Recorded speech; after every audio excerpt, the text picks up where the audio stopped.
Welcome to another episode of Otium the Podcast. Today we have another special guest, Tonya Comer. Tanya is principal of the design firm Tonya Comer Interiors.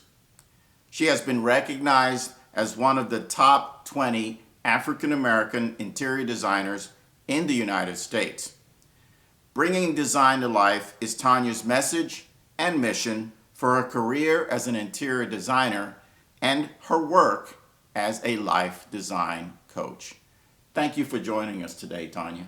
It's so good to see you again. Always a pleasure, Tanya. Yeah. Really appreciate you taking the time to come and share some thoughts with us. Yeah. I think that as I was putting this podcast together, I realized that there are so many commonalities and so many pieces of your thought process, which, by the way, you have put into publication in several areas, but most recently, you actually published your book, In High Heels on a Ladder, which came out, remind me? July of 2023. Awesome. Yes, I remember going to one of the book signings. So in this book, you've given people a lot of, I think, hope and direction with dealing with themselves in terms of their personal growth for improvement and empowerment. Mm-hmm.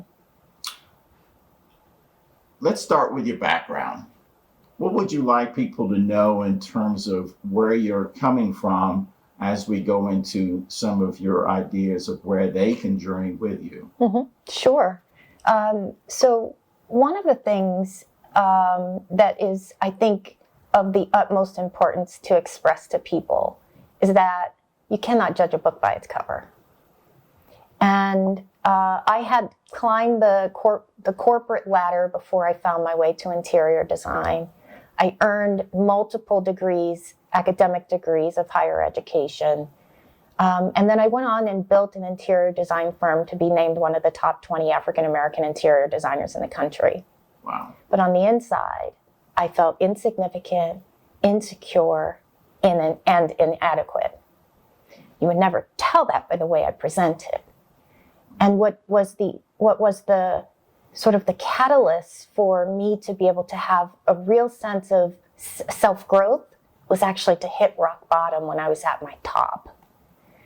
And so rebuilding my life became the opportunity for me to really understand what is the background stories that I've been telling myself that have been carrying as falsehoods in my life. Mm-hmm. Meaning, why did I feel insignificant, insecure, and inadequate when the outside world was validating me as successful, accomplished, talented, etc., right? As someone who made a difference. And so I got to the root of that, and that became the impetus for writing my book. Because I got to the root of what are the falsehoods I've been telling myself and where did they originate. I believe all of us, Ed, have an originating story that lives in insecurity, self-doubt, and the biggest and most critical part of it is can land or can manifest through sabotage, self-sabotage. And that's what happened in my life. Wow.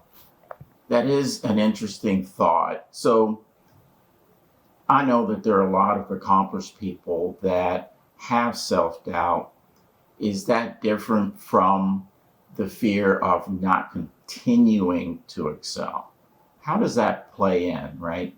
How does being fearful of performance versus bringing perhaps childhood-born doubt, how does that manifest? I think they're one and the same, actually. I believe our self-doubt originates in the childhood form. So there is what I call a shame moment that happens for many of us when we're little. So at some point in early childhood development, many of us have a sense of not belonging in our environment. And it's the sense of not belonging is where we actually create a definition of who we are and who we are not. And so for me, for example, my sense of not belonging was, well, I'll give you a little background for that. I was raised by a single parent. I don't know my father. I was raised in a government housing project. I was bullied as a child, and I grew up in a community where my fair skin did not measure up to the darker skinned Black folks in my neighborhood. So I felt out like an outcast. And there was a bullying incident in 3rd grade when I defined myself as someone who doesn't matter. Now, you have to understand, all of that I don't matter was already becoming a conversation in my mind through all of these incidences of not feeling like I fit in, being, I didn't mention I was also abused as a child. So all of these moments in my life, in my early childhood, I was beginning to form an opinion about where I felt I belonged and didn't belong in the world. And I believe most of us, because we seek to belong, as humans, we seek to have belonging. It is our fundamental need. Right. And so out of this desire to belong, we begin to define who we are and who we are not. So relating this back to self-doubt, so as we begin to grow in our careers or in our romantic relationships, in our friendships and in other places where we begin to serve in the world, there's still this belief system that's at play. My belief system was, I'm not important. I don't matter. Someone else's belief system might be, I'm not lovable. Someone else's belief system might be, I'm bad, I'm not good. Another might be, I am not enough, right? So if we're operating in the world, we learn to survive. That's another basic instinct we have, is to survive. So we learn to survive in life using the skills, gifts, and talents that we're given by the Creator, right? So you have skills, gifts, and talents, and you use those to propel yourself in your career, to build a family, all of these things. However, we still haven't dealt with that root belief system. So, in your opinion, and thank you for sharing that, is it possible to nurture children young with a sense of self-esteem, self-worth, to counteract that existence that we will, even as we grow up, encounter that self-doubt, self-worth questioning? I believe it is possible. I don't believe it's absolute. Because I believe part of being human is still this need to belong. And it is the way we are going to perceive ourselves in an environment that is going to have an impact, period. And so you could teach little Johnny, and I think one of the things we discovered in recent decades is we want to tell every child they're a winner. So we teach little Johnny, you always get a trophy, so that he feels like he has a sense of self-esteem. But then that has a different, that could have a different impact on little Johnny, such that Johnny doesn't realize how hard he has to work for something, right? Right. And so I think what serves us best, what could serve to support younger people, those in childhood, best, is to have them become more self-aware earlier. Right. And I think that's a great point, because in some of the concepts of Otium, which is basically conducting yourself in activities that empower you and that improve you, there has to be a self-awareness. And I really like one of the points you make in your book, which is you're really looking and interpreting internally the things that are occurring, rather than let the things that are occurring define you. That's right. So I think that's very empowering as a tool, that we self-evaluate ourselves in the context of what's happened. We call it change. So there's a change, but the change doesn't define you. You interpret yourself within that change and what you want to do to move through that change. And I call that adaptation. So that's a great point, that you have to be introspective. And maybe from the way you described it, that introspectiveness grows as you grow. So early on, to your point, maybe Johnny needs to learn to look at the situation or the change or the occurrence from internal versus external perspective. That's right. Wow. Yeah. That is deep. So, yeah, this speaks very much to self-improvement, self-empowerment, in the sense that we're all going to experience change and events, and those events can be traumatic. They can be inspiring too. Tell me about a event that was perhaps one of many milestones, I'm sure, for you on your continual growth. Mm-hmm. What was an event that made you say, I'm going to take ownership of this moment, and this is how I'm going to move forward? Oh, there are so many. Right, I'm sure there are. There are.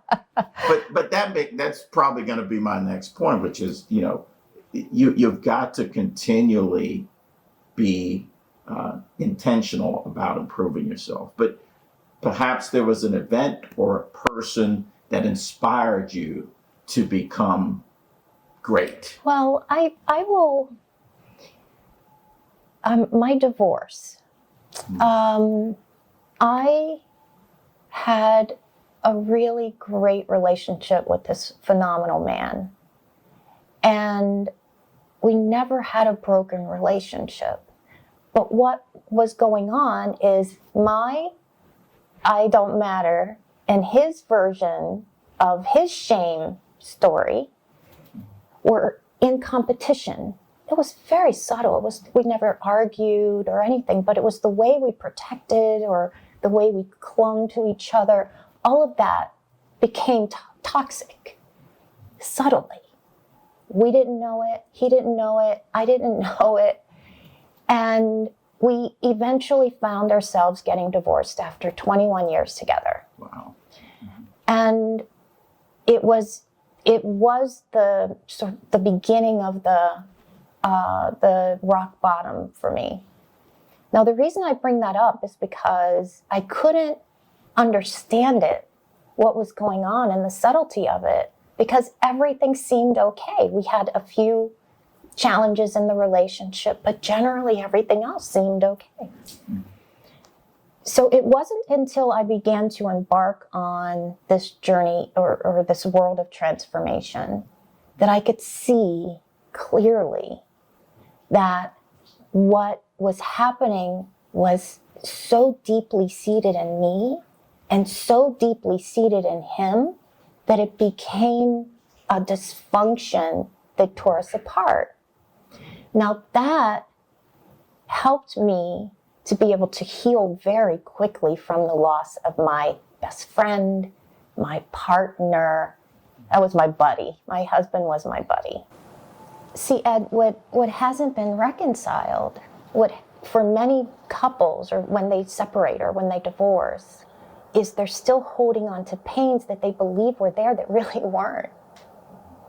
It was the internal feelings of I don't matter that were projected onto the relationship. It wasn't necessarily the truth of the relationship. Or it's the internal feeling for someone who feels I'm not loved. They project that into the relationship. So then they believe they're not loved by their spouse, but that may not necessarily be the truth. Mm-hmm. It's because we're seeking to validate the belief system. And so we look for it to be true. Right. So I bring that example up, Ed, because it was a critical learning for me that I can see places itself everywhere in my life. In my marriage, it showed up with friendships, with clients, with my work. When I was feeling my most insecure, it was my internal conversation and dialogue that was contributing to it, not necessarily the truth. Does that make sense? It does. So how could you decompose that in terms of what do you do to recognize that it's not the truth? I think the beginning, it's back to self-awareness. Mm-hmm. I think part of what I'm guiding people through in my book, I want the reader to understand and see my story, and then see what I've done to have to reconcile those various parts of my story that I share in the 7 chapters. At the end of each chapter is a message. And then I invite the reader to go on their own journey and do the same kind of healing work that I just did in order to address that specific topic, what I call the 7 power tools. So there are 7 chapters related to the power tools. And in this process, what comes up is around self-awareness. Yeah. And the degree to which we're willing to go deep to understand our own stories is the degree to which we can heal. And when we are able to heal and be reflective, we can begin to see how our lives can change, because we're no longer allowing the stories, the constructs of our mind to continue to repeat themselves out over and over and over and over and over again in this vicious cycle of our belief system trying to prove itself right. Right. And it's going to happen. The belief system, I believe, the belief system never changes. We just become aware of it. We learn how to manage our lives in a healthier way, in support of it, not in protest to it, not in defiance of it, not in denial of it, but in support of what is that belief system so that we can live healthy, happy lives. What do you do when it feels like it's overwhelming? When it feels like the world is caving in on you, or I had a conversation this morning with a former neighbor. As I was driving here, I got to spend some time with her. And I offered her at a time that she's going through something very difficult. The first thing that we must do is grant our own self a grace. Everything that we've been given, it's not taking us out. Everything we've been dealing with, everything we've been through in the past, what it looks like in the present moment, it hasn't taken us out, right? You're still there to live through it, go through it in that moment. And so start first by granting yourself a grace. I am here. I am here in this moment, as ugly, painful, excruciating, unpleasant, I'd rather be on the beach than here, kind of experience you might be having. Start first with being graceful toward yourself. And it can be very difficult for many to find self-love in moments of such pain. But that is really a key component to getting through anything. Right. It's being able to love oneself. So that's the first thing I say. Be graceful with yourself. The second thing I say is recognize that you are stronger than you know yourself to be in that moment. You're much stronger than you know yourself to be in the moment. And so tapping into strength, that's the second thing I would say. And then lastly, know that there's a seed of good in every problem. What do you mean by that? There is something good that comes out of even the worst possible experiences in your life. It is so hard to accept sometimes. It's so hard to for many of us to go through it, especially under certain situations. Mm-hmm. But there is a good seed. Many of us learn so much because of the adversities we've been through. Mm-hmm. You know, we've grown so much. We had another opportunity present ourselves after a job loss, or we found our inner strength when we went through a divorce, or we learned how to be a better employer because we lost our own job. You know, like there's so many various things that come up that are good, even when life seems painful and experiences seem traumatic. That ends this podcast episode, but certainly subscribe, follow, and share, and we look forward to seeing you on the next episode. Thank you again, Tanya. It has been a pleasure, Ed. Thank you so much. You're welcome.